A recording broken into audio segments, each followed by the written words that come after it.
시간 오후 2시 17분. 사망 확인합니다. 의사의 차분한 목소리가 응급실에 울려 퍼졌습니다. 동우는 고개를 떨어뜨렸습니다. 10년 넘게 구급대원으로 일하면서 많은 환자를 잃어봤지만 오늘만큼 억울한 적은 없었습니다. 왜 이렇게 늦었어요? 동료가 조심스럽게 물었습니다. 경호 차량들이 도로를 막았다고.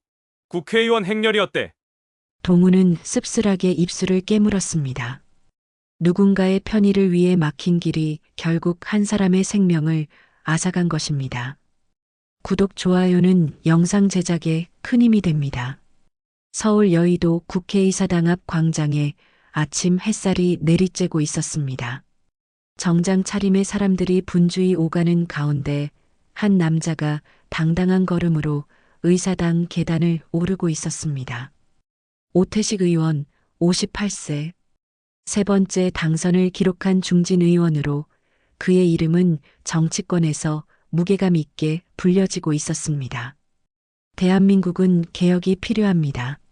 태식의 목소리가 기자들 앞에서 울려 퍼졌습니다.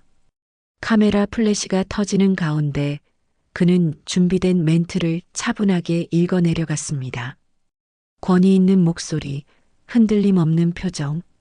그야말로 정치인다운 모습이었습니다. 하지만 기자회견이 끝나고 집무실로 돌아온 태식의 얼굴은 차갑게 굳어져 있었습니다. 의원님, 요양원에서 연락이 왔습니다. 민 실장이 조심스럽게 말을 꺼냈습니다. 태식은 서류를 정리하던 손을 멈추고 차가운 시선을 보좌관에게 돌렸습니다. 뭐라고 했나요? 김옥순 어르신 상태가 많이 안 좋아지셨다고 합니다. 치매가 더 심해지셔서. 태식은 펜을 탁 내려놓았습니다. 그 이름을 들을 때마다 가슴 한편이 답답해졌지만 애써 무표정을 유지했습니다. 요양원? 아직도 거기 살아계셔? 네. 의원님께서 매월 보내주시는 비용으로. 민 실장, 병원비만 계속 보내요. 난 그 여자랑 아무 상관없어요. 태식의 목소리에는 어떤 감정도 담겨 있지 않았습니다. 마치 남의 일을 이야기하는 것처럼 담담했습니다. 민 실장은 더 이상 말을 잇지 못하고 조용히 고개를 끄덕였습니다. 태식이 이렇게 자신의 과거를 철저히 숨기는 데에는 이유가 있었습니다. 시골 출신이라는 것, 미혼모의 아들이라는 것, 그 모든 것이 지금의 지위에 걸림돌이 될 수 있다고 생각했기 때문입니다. 출세를 위해서는 모든 것을 버려야 한다고 그렇게 살아왔습니다.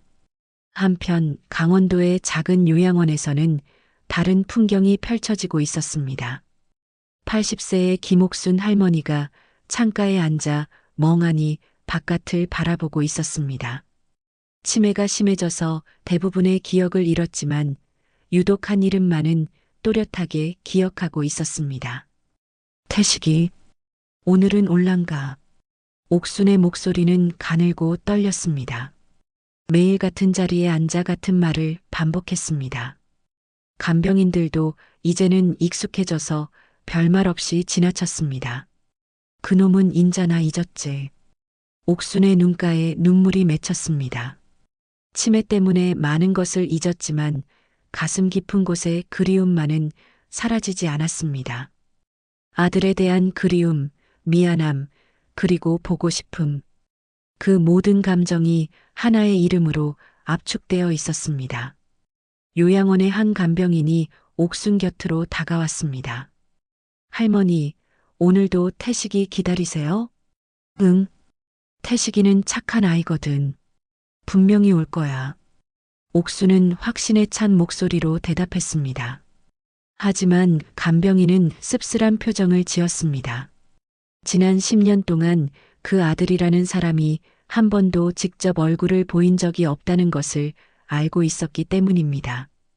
태식은 서울 집무실에서 창밖을 바라보며 생각에 잠겨 있었습니다.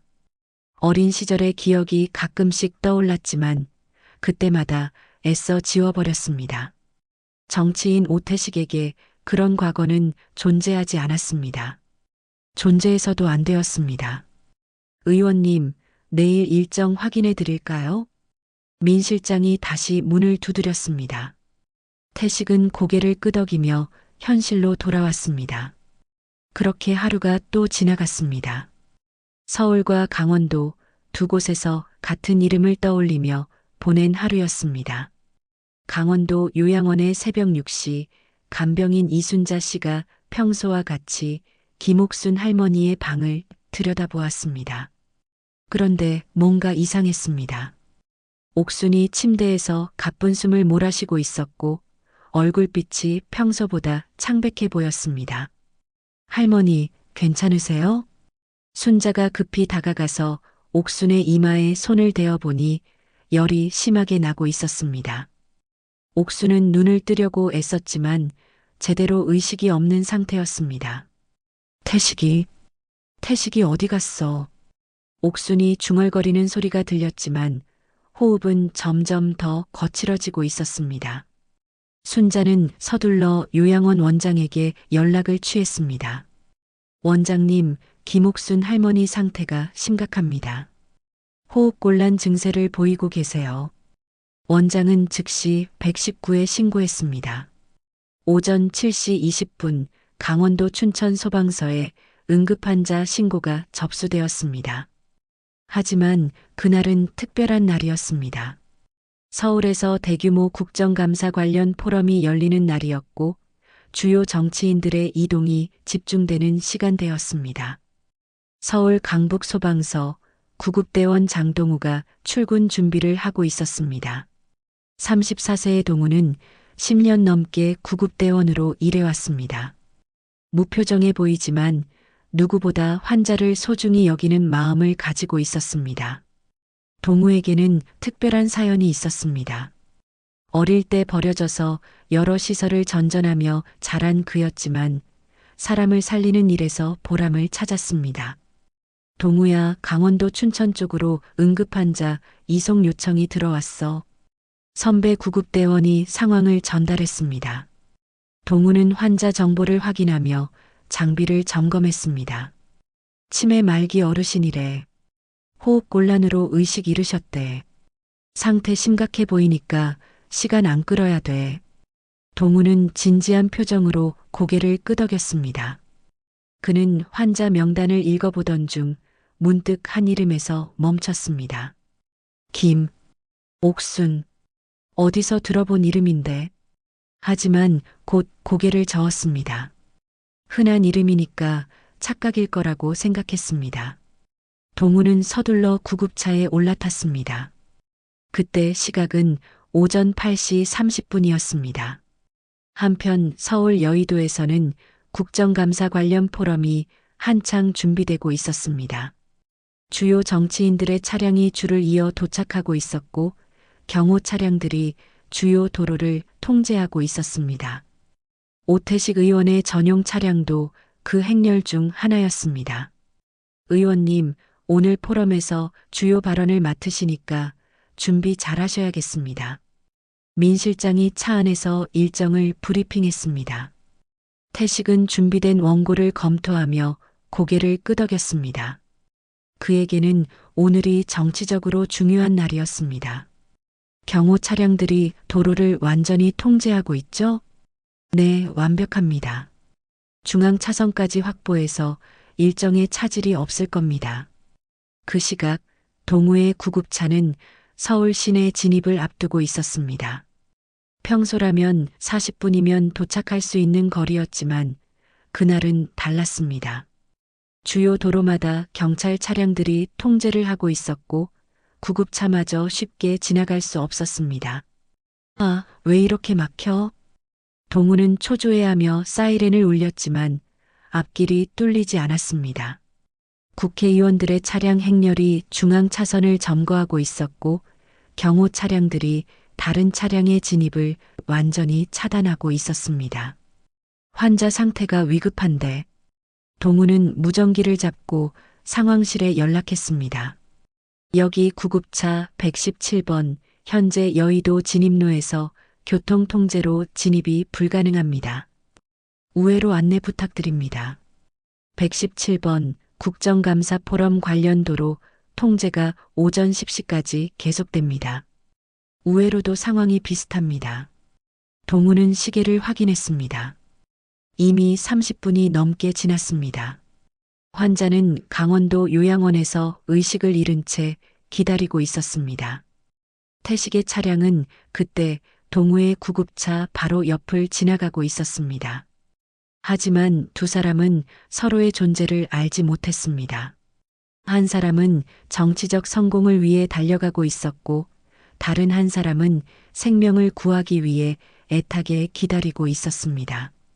결국 동우의 구급차가 요양원에 도착한 것은 오전 9시 37분이었습니다.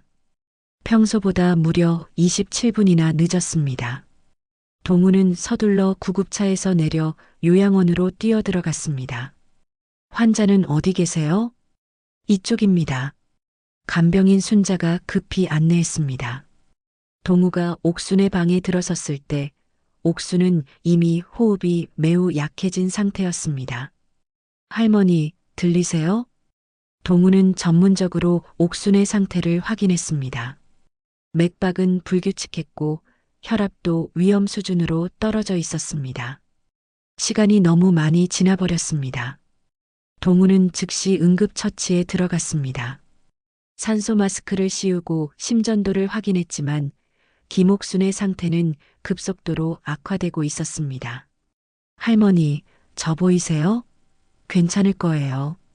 동우의 목소리는 차분했지만 속으로는 초조함이 밀려왔습니다. 환자의 맥박이 점점 약해지고 있었습니다.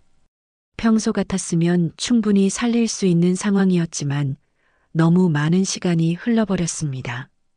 구급차 준비 완료했습니다. 동료 구급대원이 외쳤습니다. 동우는 옥순을 들것에 옮기며 생각했습니다. 왜 하필 오늘 이렇게 길이 막혔을까? 27분이라는 시간이 한 사람의 생명을 좌우할 줄 누가 알았겠습니까?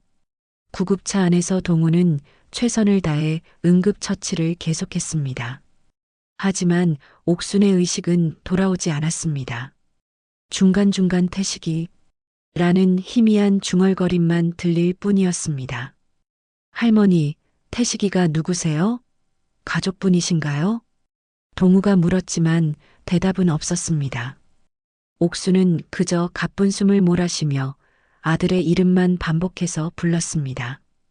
병원에 도착했을 때는 이미 늦었습니다. 의료진이 총동원되어 응급실로 옮겼지만 김옥수는 심정지 상태였습니다. 심폐소생술을 시도했지만 반응이 없었습니다. 시간 오후 2시 17분 사망 확인합니다. 의사의 차분한 목소리가 응급실에 울려 퍼졌습니다. 동우는 고개를 떨어뜨렸습니다. 10년 넘게 구급대원으로 일하면서 많은 환자를 잃어봤지만 오늘만큼 억울한 적은 없었습니다. 왜 이렇게 늦었어요? 동료가 조심스럽게 물었습니다. 경호 차량들이 도로를 막았다고. 국회의원 행렬이었대. 동우는 씁쓸하게 입술을 깨물었습니다. 누군가의 편의를 위해 막힌 길이 결국 한 사람의 생명을 앗아간 것입니다. 그날 저녁 요양원으로 돌아온 동우는 김옥순의 유품을 정리하고 있었습니다. 간병인 순자가 작은 상자 하나를 건네주었습니다. 할머니가 늘 간직하고 계시던 물건들이에요. 가족분이 오시면 전해드리려고 했는데 가족분은 안 계신가요? 아들이 하나 있다고 하셨는데 한 번도 직접 오신 적은 없어요. 그냥 매월 생활비만 보내주시더라고요. 동우는 상자를 열어보았습니다. 낡은 편지 몇 통과 오래된 사진들이 들어있었습니다. 그 중에서도 특히 눈에 띄는 흑백 사진 한 장이 있었습니다. 사진 속에는 젊은 여자가 한 명 있었고 그 옆에 5살 정도로 보이는 남자아이가 손을 잡고 서 있었습니다. 여자는 분명히 젊은 시절의 김옥순이었습니다. 그런데 그 남자아이의 얼굴이 낯익었습니다. 동우는 사진을 자세히 들여다보았습니다. 어디서 본 얼굴 같은데 갑자기 머릿속에 번개가 쳤습니다. 그 얼굴은 뉴스에서 자주 보던 바로 그 사람이었습니다. 오태식 의원이었습니다. 설마. 동우는 사진을 뒤집어 보았습니다. 거기에는 연필로 희미하게 쓰여진 글씨가 있었습니다. 태식이와 함께 1973년 봄이라고 적혀 있었습니다. 동우의 손이 떨렸습니다. 김옥순이 그토록 그리워했던 태식이가 바로 오태식 의원이었던 것입니다. 그리고 그 오태식의 경호 차량이 오늘 자신의 구급차를 막아서 김옥순을 죽게 만든 것입니다. 이게 무슨 운명의 장난인가. 동우는 중얼거렸습니다. 하지만 더 놀라운 사실이 기다리고 있었습니다. 동우는 사진을 더 뒤져보다가 또 다른 사진 한 장을 발견했습니다. 그것은 신생아를 안고 있는 김옥순의 모습이었습니다. 사진 뒤에는 이렇게 적혀 있었습니다. 둘째 아들 동우, 1991년 3월. 동우는 그 순간 온 세상이 무너지는 느낌이었습니다. 자신이 태어난 해가 1991년이었고 이름도 동우였습니다. 그리고 자신은 태어나자마자 시설에 맡겨진 채 자랐습니다. 내가 김옥순의 아들이라고? 동우는 믿을 수 없었습니다. 그렇다면 오태식은 자신의 형이었고 오늘 자신의 생모를 죽게 만든 장본인이었습니다. 동우는 요양원 원장을 찾아갔습니다. 원장님, 혹시 김옥순 할머니에 대해 더 자세히 아시는 게 있나요? 아, 그분은 참 불쌍한 분이셨어요. 젊은 시절 미혼모로 두 아들을 낳으셨는데 경제적으로 어려워서 둘 다 키우지 못하셨다고 해요. 원장이 안타까운 표정으로 말했습니다. 첫째는 어떻게든 키우셨는데 둘째는 태어나자마자 입양기관에 보내셨다고 하더라고요. 그 후로 평생 죄책감에 시달리셨어요. 동우는 모든 퍼즐이 맞춰지는 것을 느꼈습니다. 자신이 바로 그 둘째 아들이었고 오태식이 첫째 아들이었습니다. 첫째 아드님이 지금 어떻게 지내시는지 아세요? 국회의원이 되셨다고 들었어요. 오태식이라고. 동우는 더 이상 듣지 못했습니다. 그는 요양원을 나와 밤하늘을 올려다보았습니다. 오늘 하루 동안 자신의 인생이 완전히 뒤바뀌었습니다. 자신의 생모를 찾았지만 이미 세상을 떠났고 형을 찾았지만 그 형이 어머니를 죽게 만든 사람이었습니다. 이보다 더 잔인한 운명이 또 있을까요? 동우는 주머니에서 그 흑백 사진을 꺼내 다시 한번 바라보았습니다. 어린 오태식이 어머니 손을 잡고 해맑게 웃고 있는 모습이 보였습니다. 그때는 이런 미래가 올 줄 꿈에도 몰랐겠죠. 동우는 그날 밤 한잠도 이루지 못했습니다. 머릿속에는 온갖 생각들이 뒤엉켜 있었습니다. 자신이 김옥순의 아들이라는 사실, 오태식이 자신의 형이라는 사실, 그리고 그 형이 어머니를 죽게 만들었다는 사실까지 모든 것이 믿기지 않았습니다. 다음 날 아침 동우는 다시 요양원을 찾았습니다. 확실히 하고 싶었습니다. 혹시 자신이 착각한 것은 아닐까 하는 마지막 희망을 품고 있었습니다. 원장님, 어제 보여드린 사진 말입니다. 동우는 흑백 사진을 다시 꺼내 보였습니다. 혹시 이 아이가 정말 김옥순 할머니의 첫째 아들이 맞나요? 원장은 안경을 고쳐 쓰고 사진을 자세히 들여다보았습니다. 아, 맞아요. 태식이에요. 저 어르신이 어릴 때부터 키우던 아들이죠. 지금은 국회의원이 됐다더라고요. 동우의 마지막 희망이 무너졌습니다. 이제 더 이상 의심할 여지가 없었습니다. 그런데 왜 이런 걸 물어보시는 거예요? 원장이 궁금한 듯 물었습니다. 동우는 잠시 망설이다가 입을 열었습니다. 사실 저도 김옥순 할머니의 아들일 가능성이 있어서요. 뭐라고요? 원장이 깜짝 놀랐습니다. 동우는 자신이 발견한 또 다른 사진을 보여주었습니다. 신생아를 안고 있는 김옥순의 모습과 둘째 아들 동우라고 적힌 글씨를 보여준 것입니다. 저는 1991년 3월에 태어났고 태어나자마자 입양기관에 맡겨졌습니다. 이름도 동우고요. 원장은 할 말을 잃었습니다. 그는 잠시 생각에 잠기더니 고개를 끄덕였습니다. 그러고 보니 할머니가 가끔 둘째 아들 이야기를 하셨어요.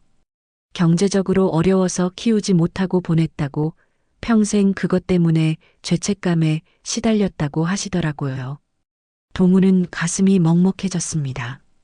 어머니가 자신을 보낸 것도 어쩔 수 없는 선택이었다는 것을 이해했지만 그래도 서운한 마음을 지울 수는 없었습니다. 그럼 정말 오태식 의원과 형제라는 말씀이신가요? 그런 것 같습니다. 동우는 복잡한 심정으로 대답했습니다. 형제를 찾은 기쁨보다는 분노가 더 컸습니다. 그 형이 어머니를 외면했고 결국 어머니를 죽게 만들었다는 사실이 받아들여지지 않았습니다. 동우는 요양원을 나와 차 안에서 한참을 생각했습니다. 오태식에게 이 사실을 알려야 할까요? 아니면 그냥 모르는 척하고 살아야 할까요? 하지만 어머니의 장례는 치러야 했습니다. 그날 오후 동우는 장례식장에서 김옥순의 장례 준비를 하고 있었습니다. 초라한 장례식장의 작은 방에 관은 홀로 놓여 있었습니다. 조문객은 요양원 직원들 몇 명뿐이었습니다. 정말 쓸쓸하네요. 간병인 순자가 안타까운 표정으로 말했습니다. 평생 아들을 그리워하셨는데 정작 돌아가실 때는 혼자. 동우는 어머니의 영정 앞에 무릎을 꿇고 앉았습니다. 생전에 한 번도 제대로 얼굴을 본 적이 없는 어머니였지만 이상하게 마음이 아팠습니다. 어머니, 늦게라도 아들이 왔어요. 미안해요. 이제야 찾아와서. 동우는 눈물을 참으며 중얼거렸습니다. 그때 장례식장 문이 열리는 소리가 들렸습니다. 동우가 고개를 돌려보니 정장을 입은 중년 남자가 조심스럽게 들어오고 있었습니다. 바로 오태식이었습니다. 태식은 마스크를 쓰고 모자를 깊숙이 눌렀었지만 동우는 한눈에 알아볼 수 있었습니다. 태식은 관 앞에 국화 한 송이를 놓고 잠시 묵념을 했습니다.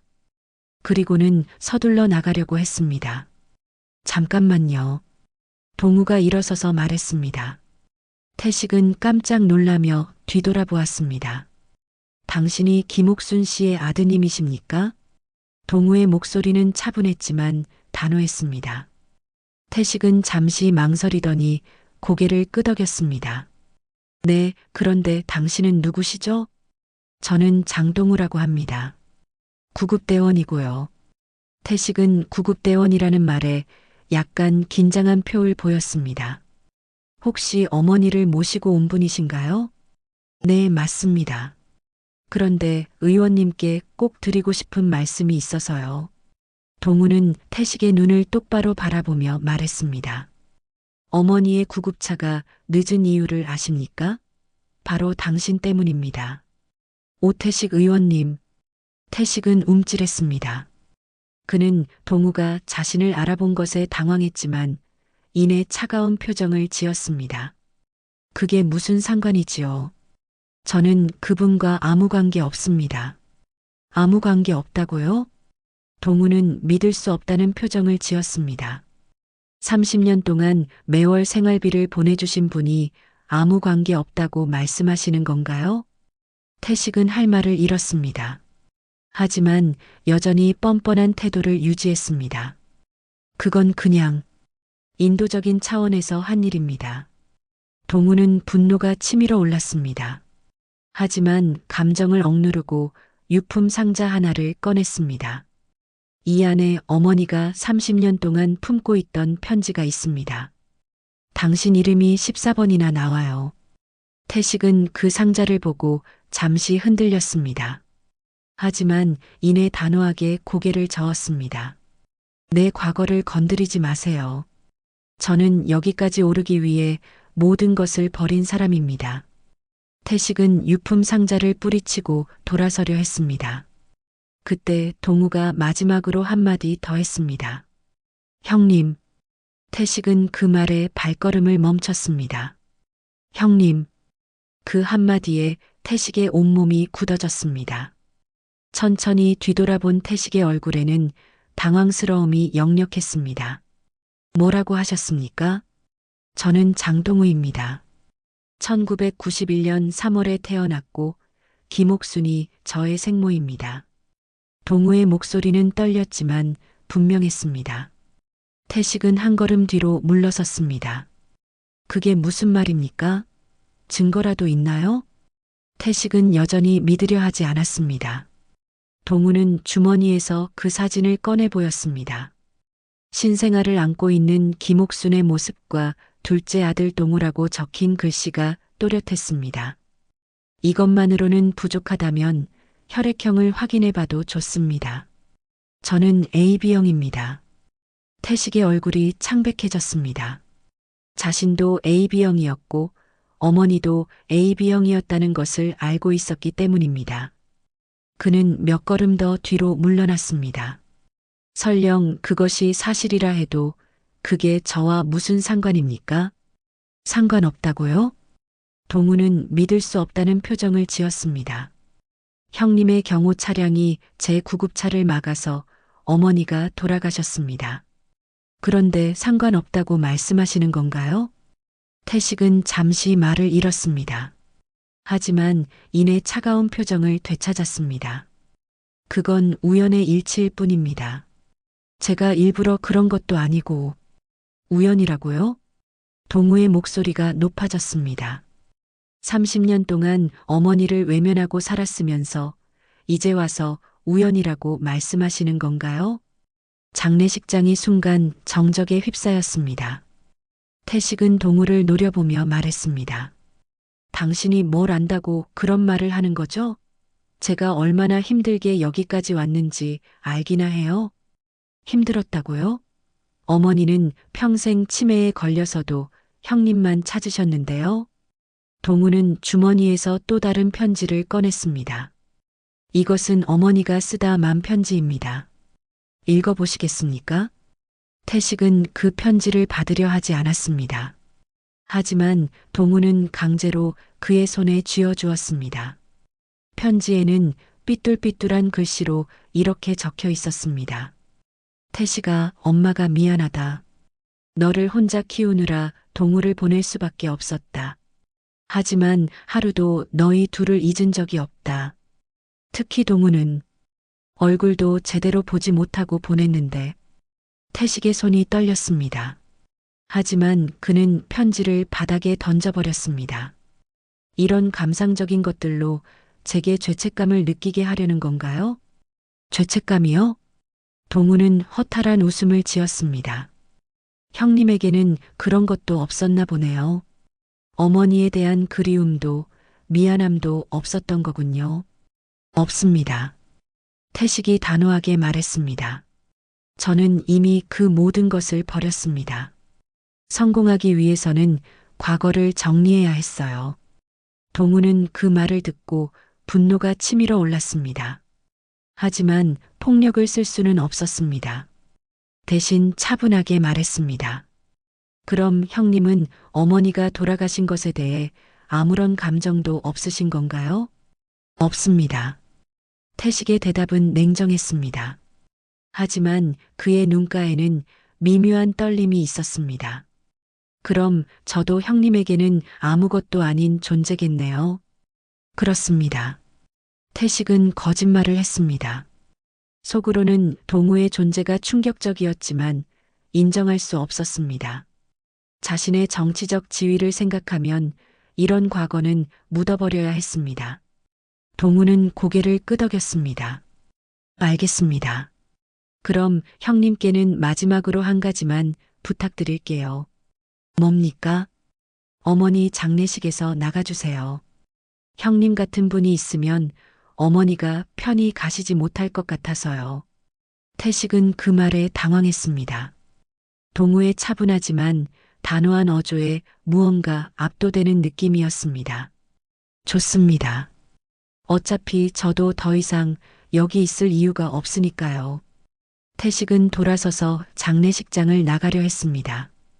그때 동우가 마지막으로 한마디 더 했습니다. 형님, 정말 후회되지 않으세요? 태식은 발걸음을 멈췄습니다. 하지만 대답하지 않고 그대로 나가버렸습니다. 장례식장에 혼자 남은 동우는 어머니의 영정 앞에 무릎을 꿇었습니다. 어머니, 형님은 이미 다른 사람이 되어버렸어요. 어머니가 그토록 기다리셨던 그 태식이는 더 이상 존재하지 않는 것 같아요. 동우는 눈물을 흘렸습니다. 어머니를 잃은 슬픔과 형에게 실망한 마음이 뒤섞여 있었습니다. 한편 장례식장을 나온 태식은 차 안에서 한동안 움직이지 못했습니다. 동우의 말들이 머릿속에서 맴돌았습니다. 특히 어머니의 편지 내용이 계속 떠올랐습니다. 의원님, 괜찮으세요? 운전기사가 걱정스럽게 물었습니다. 괜찮습니다. 태식은 창밖을 바라보며 생각했습니다. 정말 자신은 아무것도 느끼지 않는 걸까요? 정말 어머니와 동생에 대해 아무런 감정이 없는 걸까요? 하지만 그는 그런 생각을 억누르려 했습니다. 지금까지 쌓아온 모든 것이 무너질 수도 있기 때문입니다. 차는 서울 시내로 향했고 태식은 창밖 풍경을 멍하니 바라보고 있었습니다. 마음 한구석에서는 무언가가 흔들리고 있었지만 그는 그것을 인정하고 싶지 않았습니다. 장례식이 끝난 그날 밤, 동우는 어머니의 유품들을 정리하고 있었습니다. 요양원에서 가져온 상자 안에는 낡은 편지들과 사진들이 가득했습니다. 하나하나 들여다보니 모두 태식에 대한 그리움이 담겨 있었습니다. 그 중에서도 특별히 눈에 띄는 편지가 하나 있었습니다. 다른 편지들보다 오래되어 보였고 봉투에는 태식이에게라고 적혀 있었습니다. 하지만 봉투는 뜯어지지 않은 상태였습니다. 동우는 잠시 망설였습니다. 이것은 어머니가 태식에게 쓴 편지였고 자신이 읽어도 되는 것인지 확신이 서지 않았습니다. 하지만 결국 호기심을 이기지 못하고 조심스럽게 편지를 열었습니다. 편지지는 누렇게 변색되어 있었고 어머니의 삐뚤삐뚤한 글씨로 가득 차 있었습니다. 동우는 천천히 읽기 시작했습니다. 태식아, 너를 버려서 미안하다.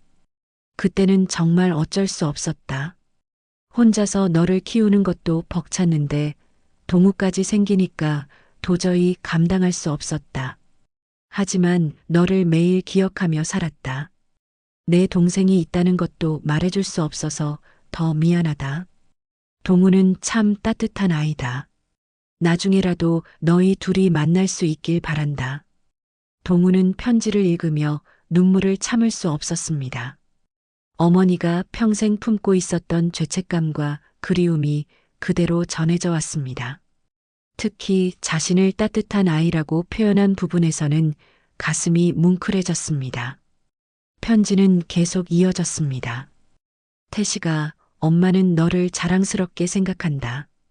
뉴스에서 내 모습을 볼 때마다 가슴이 벅차오른다. 비록 내 곁에 있지는 않지만 훌륭하게 자란 내 모습을 보면 그것만으로도 충분하다. 하지만 가끔은, 정말 가끔은 내가 보고 싶다. 한 번만이라도 직접 만나서 미안하다는 말을 하고 싶다. 동우는 편지를 읽으며 어머니의 마음을 이해할 수 있었습니다. 태식을 보내야 했던 어쩔 수 없는 상황, 그리고 평생 짊어지고 살아야 했던 죄책감. 모든 것이 어머니에게는 고통이었을 것입니다. 그날 밤 같은 시각, 태식도 잠을 이루지 못하고 있었습니다. 서울 한남동 고급 아파트의 서재에서 창밖을 바라보며 생각에 잠겨 있었습니다. 동우와의 만남이 계속 머릿속에서 맴돌았습니다. 의원님, 늦은 시간인데 아직 안 주무시나요? 민 실장이 걱정스럽게 물었습니다. 민 실장, 당신은 가족이 있나요? 태식의 갑작스러운 질문에 민 실장이 당황했습니다. 네, 부모님과 형이 한 명 있습니다. 자주 만나나요? 한 달에 한 번 정도는 뵙죠. 왜 갑자기 그런 말씀을? 태식은 대답하지 않았습니다. 그는 자신의 선택이 옳았는지 의문이 들기 시작했습니다. 성공을 위해 모든 것을 버렸다고 생각했는데 정말 그것이 옳은 선택이었을까요? 의원님께서 가족 이야기를 하시는 것은 처음 보는 것 같습니다. 민 실장이 조심스럽게 말했습니다. 그냥 문득 궁금해서 그랬습니다. 태식은 여전히 창밖을 바라보며 말했습니다. 그의 마음속에는 동우의 마지막 말이 계속 울려 퍼지고 있었습니다. 정말 후회되지 않으세요? 다음 날 아침, 동우는 어머니의 편지를 다시 읽어보았습니다. 그리고 결심을 했습니다. 이 편지를 태식에게 전해주어야겠다고 생각했습니다. 비록 태식이 냉정하게 반응했지만 어머니의 마지막 마음만큼은 전해주고 싶었습니다. 동우는 국회의사당으로 향했습니다. 태식의 사무실을 찾아가기 위해서였습니다. 하지만 경비가 삼엄해서 쉽게 들어갈 수 없었습니다. 죄송합니다만 약속이 없으시면 면회가 어렵습니다. 경비원이 정중하게 말했습니다. 중요한 편지를 전해드려야 해서 그런데요. 그럼 저희가 대신 전해드릴까요? 동우는 잠시 고민했습니다. 직접 전해주고 싶었지만 다른 방법이 없을 것 같았습니다. 네, 그럼 부탁드리겠습니다. 동우는 편지를 봉투에 넣고 겉면에 김옥순으로부터라고 적었습니다. 그리고 짧은 메모를 하나 더 첨부했습니다. 어머니의 마지막 편지입니다. 형님께서 읽어보셨으면 합니다. 마이너스 동우. 한편 태식은 그날 오후 사무실에서 일을 하고 있었습니다. 여러 가지 정치적 현안들을 검토하고 있던 중에 비서가 편지 하나를 가져왔습니다. 의원님, 누군가가 전해달라고 맡기고 간 편지입니다. 태식은 봉투를 보자마자 누가 보낸 것인지 알 수 있었습니다. 김옥순으로부터라는 글씨를 보고 가슴이 두근거렸습니다.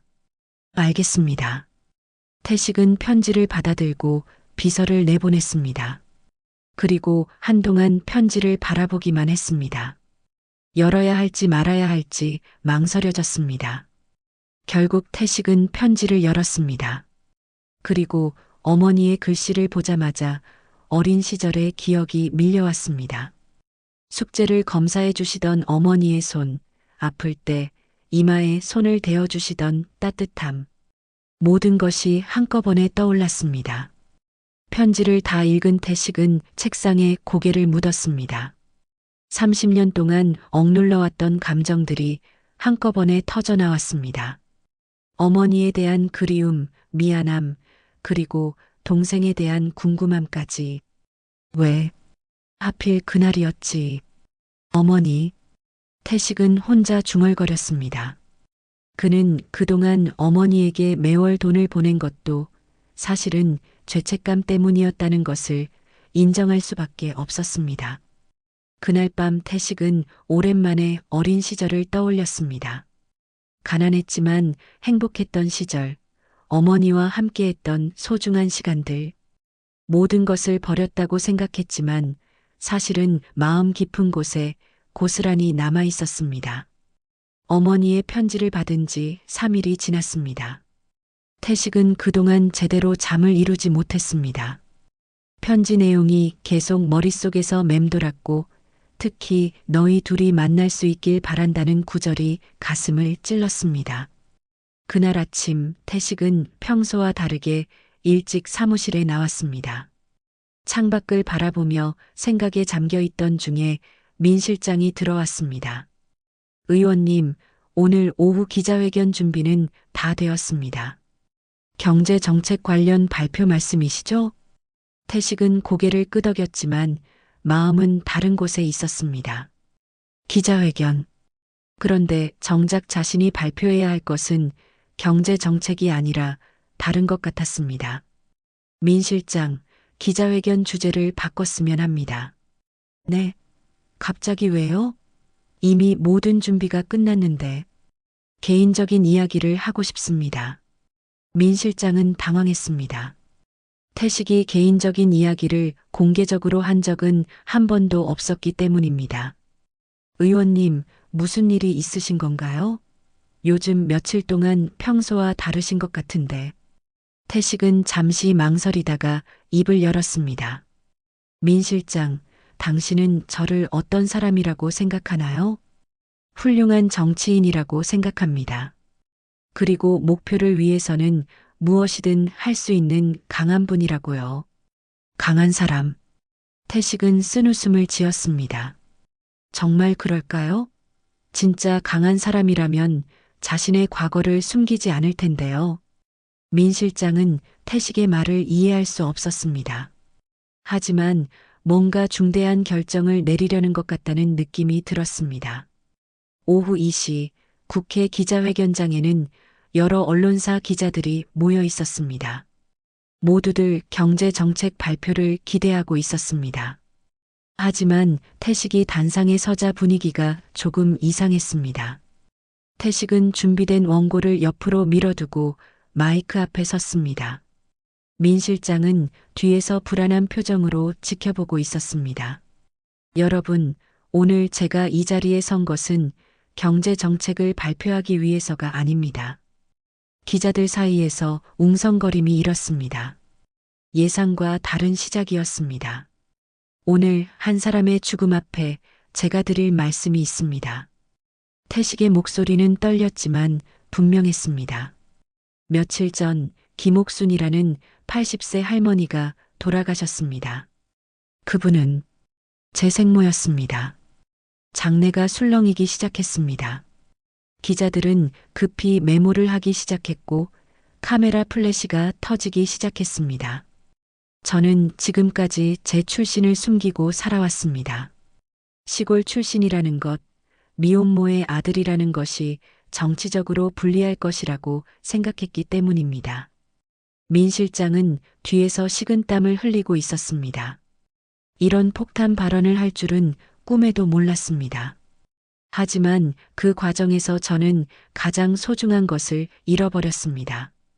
어머니에 대한 사랑, 그리고 가족에 대한 책임감을 잃어버렸습니다. 태식은 고개를 숙이고 잠시 말을 멈췄습니다. 그리고 다시 고개를 들어 카메라를 똑바로 바라보며 말했습니다. 더 충격적인 사실은 어머니가 돌아가신 그날 제 경호 차량이 구급차의 길을 막았다는 것입니다. 장내는 완전히 조용해졌습니다.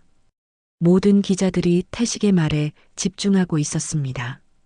그 구급차를 운전한 구급대원은 바로 제 이복 동생이었습니다. 저는 그날 의도하지 않았지만 제 어머니를 죽게 만들었고 동시에 제 동생의 마음에 씻을 수 없는 상처를 남겼습니다. 태식의 목소리가 흔들렸습니다. 하지만 그는 계속 말을 이어갔습니다. 장동우, 제 동생의 이름입니다. 그는 10년 넘게 구급대원으로 일하며 수많은 생명을 구해왔습니다. 저보다 훨씬 더 가치 있는 일을 하고 있습니다. 한 기자가 손을 들었습니다. 의원님, 그럼 지금까지 가족을 부인하고 사신 건가요? 그렇습니다. 저는 성공을 위해 가장 소중한 것들을 버렸습니다. 하지만 이제 깨달았습니다. 진정한 성공은 가족을 버리고 얻는 것이 아니라는 것을요. 또 다른 기자가 질문했습니다. 그럼 앞으로 어떻게 하실 계획이신가요? 먼저 제 동생에게 진심으로 사과하고 싶습니다. 그리고 어머니 앞에 부끄럽지 않은 아들이 되고 싶습니다. 태식은 깊이 고개를 숙였습니다. 늦었지만 이제라도 제 진짜 이름을 찾고 싶습니다. 정치인 오태식이 아니라 김옥순의 아들 태식으로 살고 싶습니다. 민 실장은 뒤에서 오열하고 있었습니다. 의원님, 이렇게까지 하셔야 합니까? 하지만 태식은 이미 결심을 굳힌 상태였습니다. 저는 오늘 이 자리에서 제 정치적 경력보다 더 소중한 것을 찾았습니다. 그것은 바로 진실입니다. 기자회견이 끝난 후 태식은 사무실로 돌아와 창밖을 바라보았습니다. 마음이 한결 가벼워진 느낌이었습니다. 30년 동안 짊어지고 있던 짐을 내려놓은 것 같았습니다. 그때 민 실장이 들어왔습니다. 의원님, 벌써 언론에서 난리가 났습니다. 당에서도 연락이 오고 괜찮습니다.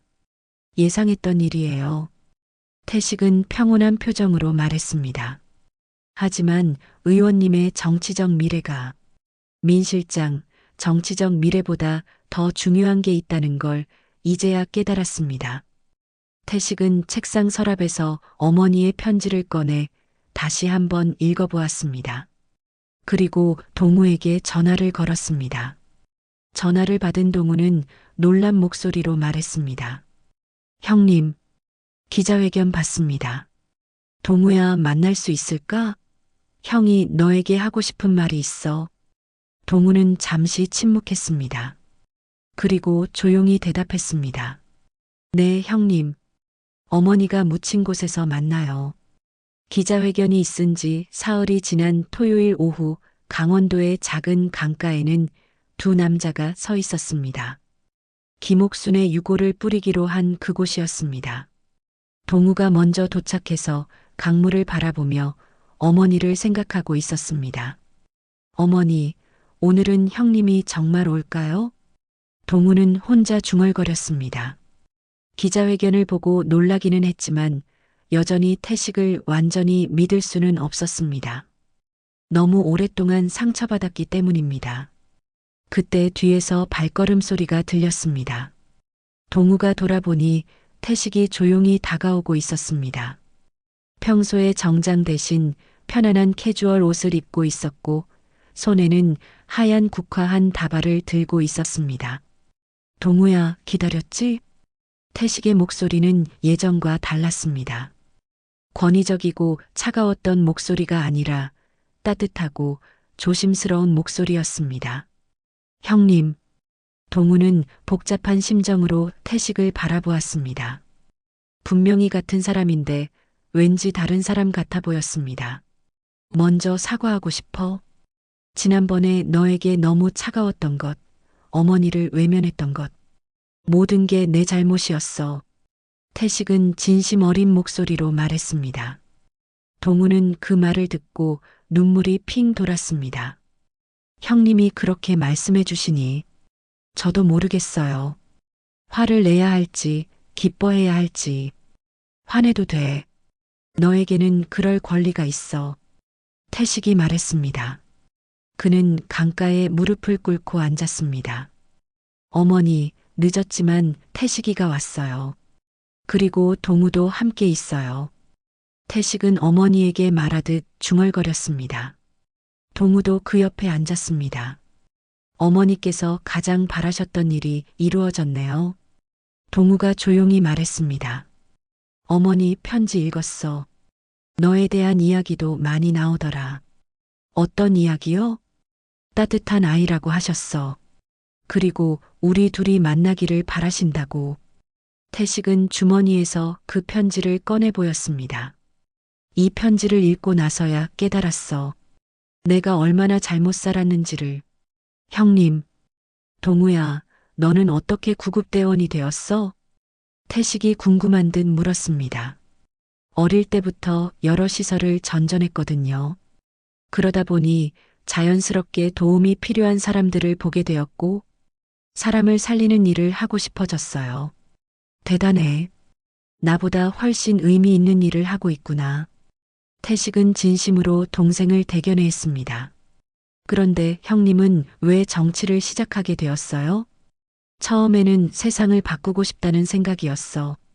어머니처럼 가난한 사람들을 도와주고 싶었거든. 그런데 언젠가부터 성공 자체가 목적이 되어버렸어. 태식은 씁쓸한 표정을 지었습니다.